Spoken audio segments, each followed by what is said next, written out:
love to set the mood with music.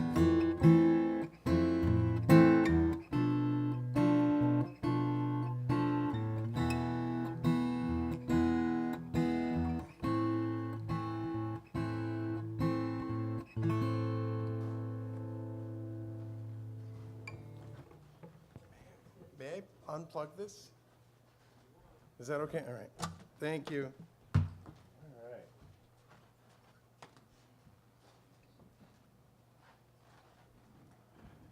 So, I'm still getting, even though it's been many years, I'm still getting used to my new voice. My voice that's where I use my diaphragm and have good support. That's not even the right way to use it. But I was very fortunate. I used to book myself. By the way, Kathy, I got to talk to you just for a second. I hope I don't embarrass you. You were one of my really big inspirations early on. When I saw you at Brixie's in Brookfield, in about 5 minutes, we're gonna go to the Brixie's place, and just, you were such an inspiration to me. So anyway, what I was trying to say is I try to talk with my diaphragm because I had vocal distress, and about 1999, I was just booking myself all over the place, not taking breaks.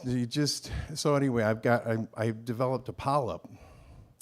The doctor called it a hemorrhagic polyp, and that meant that it was like the vocal cords are like a V, and if there's a bump on the vocal cords, I can't sing. So it was really scary. So I would like do a gig, and then after 2 songs, I'd be hoarse, and I usually try to do a bunch of songs for a gig.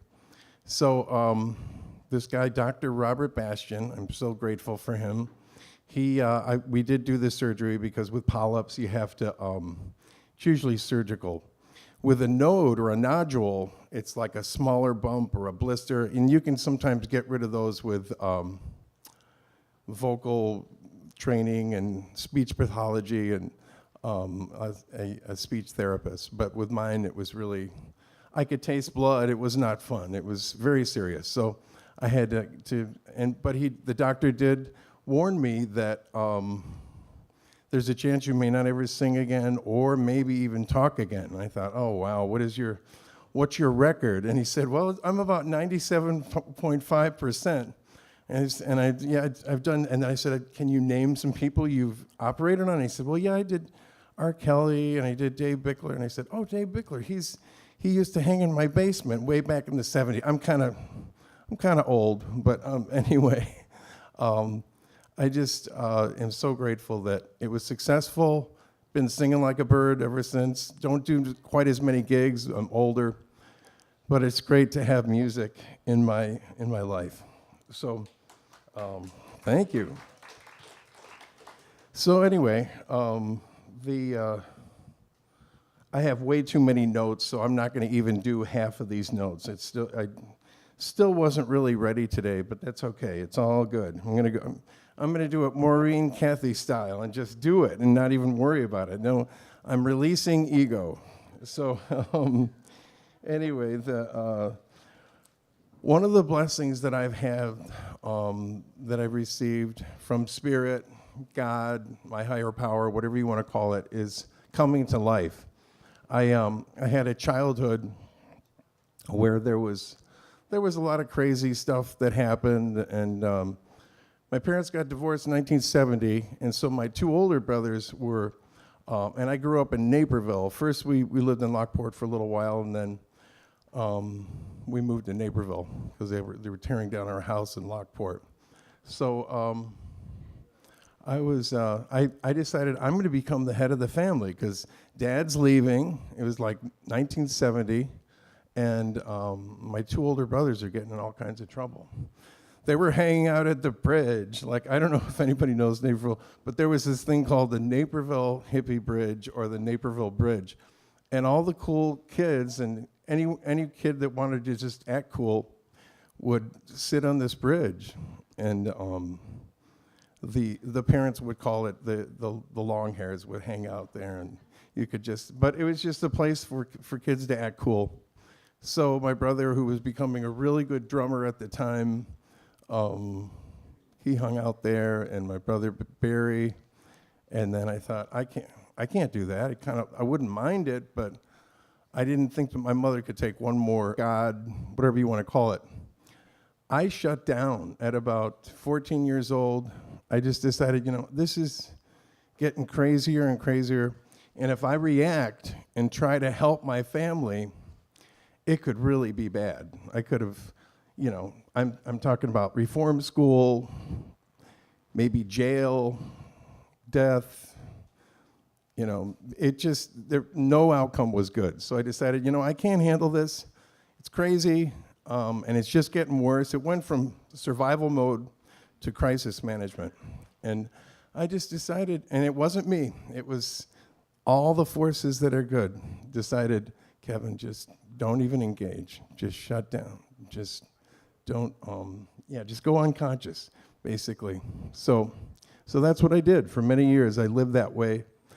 And I could talk to you, I could look you in the eye, I could laugh when I was supposed to, I could give you the right answer, but I wasn't there with you. It was just faking it. It's not a fun place to be. It's not a good way to live, but it's the way I got through my childhood. So that was good. So anyway, that was at around 40 years old, 38 or 40 years old, something dawned on me. I know it was probably one of my heroes, Wayne Dyer or Deepak Chopra or Marianne Williamson, one of those. And now, Maureen and Kitty and all these great people that I have now, they just said, I don't have to live unconscious anymore. So at around 40 years old, it was really good. I just decided, hey, I've got choices, I've got options. I don't have to go under and jump in the foxhole and stay down and know that there's going to be shrapnel and just stay safe because you don't know how to handle that. That was my teenagehood. That was my childhood. That was done. So luckily, I was able to come to life, and it's been great. It's been great. I can look at all of you. I can look you in the eye. I can face reality. I can experience life. It's great. I started engaging some of my audiences with my gigs. It was great. I was talking to people. So that was a real gift. So that was a blessing on becoming a man, whatever a man means. That was a blessing. And now we're going to talk about, sorry, Kathy, I swear, it'll only be a minute. I was told, because I thought, I'm getting older and I want to start this solo act, and it's like I'm almost 30 and I still haven't even played, I had one little house party, and so somebody said, there's this cool place in Brookfield called Brixie's in Brookfield. It's right by the tracks. You should go there. And I said, okay, yeah, I'll go there. Guess who was playing there? And it was only a few years ago, right? It wasn't, yeah. So I walk into the place, and here's Kathy just rocking out a heart song, just sounding great with it. And then I think you did a Melissa Etheridge and just all these great songs. I couldn't believe how your precision and your singing and your chord, the way you were strumming your chords, and how great it sounded. And then she engaged the audience, and then this is all. I'll stop.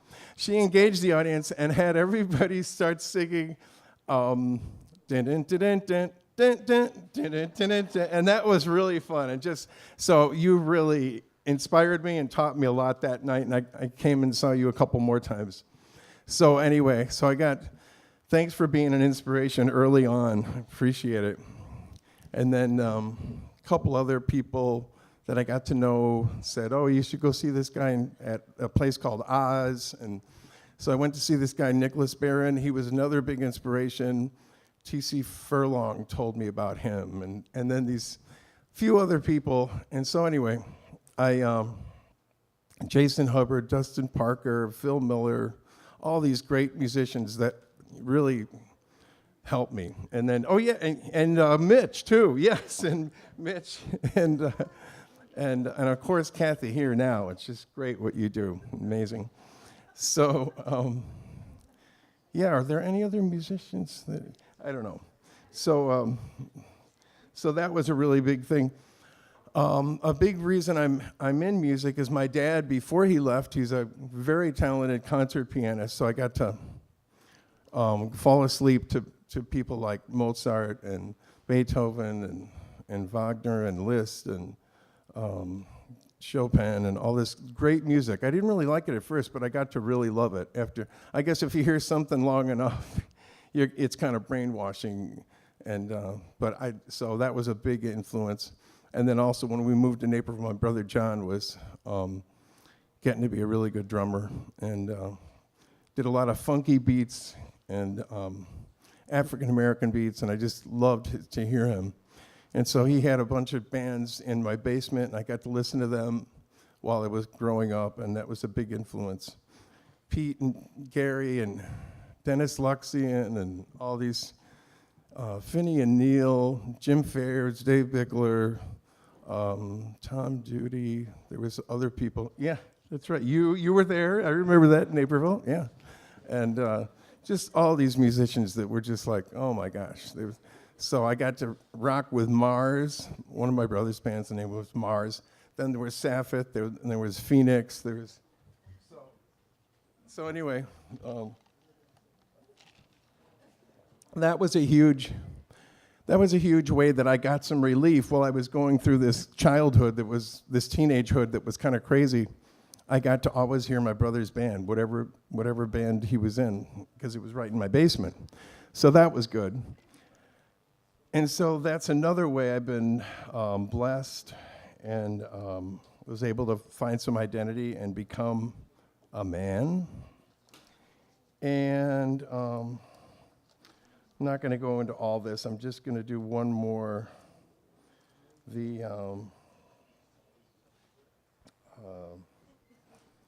Having, dad being dad. Oh, yeah, let's do one more. I used to work at this telephone company that has 3 letters in it, and this one lady said to me, she could see I was kind of crazy and a little wacky, and her name was Peg Harner. She's in heaven now, and I'll always be grateful for her. She said, Kevin, you don't get it. You've got to bring your personality to work. And I said, no, I don't think we're supposed to do that here. I think we're supposed to keep our heads down and look busy and just be fake everything. Because I was faking everything anyway. It didn't matter. So now she said, no, you've got to, whatever you are, bring it to life. Bring it to work. And that changed everything. When I started to do that, I was able to be effective. I didn't have to follow everybody else. People started to kind of take notice a little bit. I got some validation. I got acknowledged every once in a while. It was just a great thing when she said that. So that was a great way to, thank you. Yeah, thank you, Peg. I'll be joining you whenever. So yeah, that was great. So, and that's everything that I have. So I appreciate it.